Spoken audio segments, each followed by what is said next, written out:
maraming consequences na hinaharap ang tinatawag sa Biblia na Great Tribulation.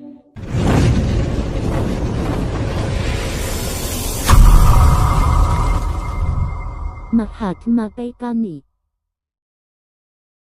Ano pa ho ba ang kapighatian na maaari pang madama ng tao? Mahirapan nating ilarawan yun, kapatid. Alam mo tinan mo merong prediction, sinabi ko na ngayon, madalas ko lang sinabi.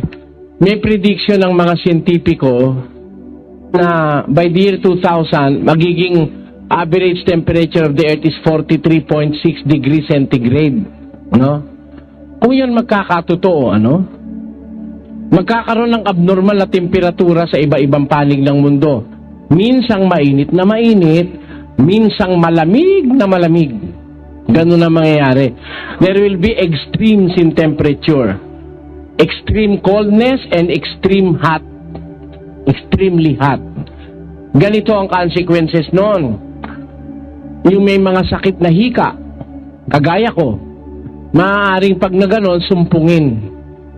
Yung may sakit na alta presyon, maaaring tumaas ang presyon sa tindi ng init, atakihin sa puso o kaya ma-stroke.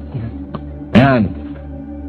Mahirap mong masabi kung gaano karami aapektuhan yan Sa daing ngayon ng may mga alta presyon, may mga sakit sa puso, Yung, halimbawa, tumaas na yung temperatura ng mundo, unti-unting matutunaw yung milyon-milyong taon ng yelo na nasa polar caps ng mundo, yung South and North Pole.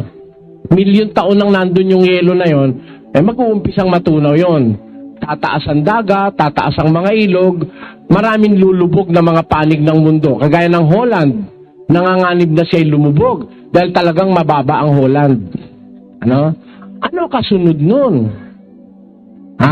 Mababawasan ng mga sinasaka, mababawasan ng mga pananim na maaani. May susunod na pagkakagutom doon. Di ba? Kaya maraming consequences na hinaharap ang tinatawag sa Biblia na Great Tribulation. At pagka gano'n na ang kalagayan, pati lahat na magiging problema Maaaring problema na yung drug addiction ngayon, pero lalala pa yan. Lalala yan. Nakikita mo naman ang nagagawa ng drug addiction. 75% of all heinous crimes is caused by drug-related incidents. 75% ng krimen ngayon galing sa droga. Kita mo? Yung rape, pagpatay, massacre, at kung ano-ano pang mga karumal-dumal na krimen galing sa droga.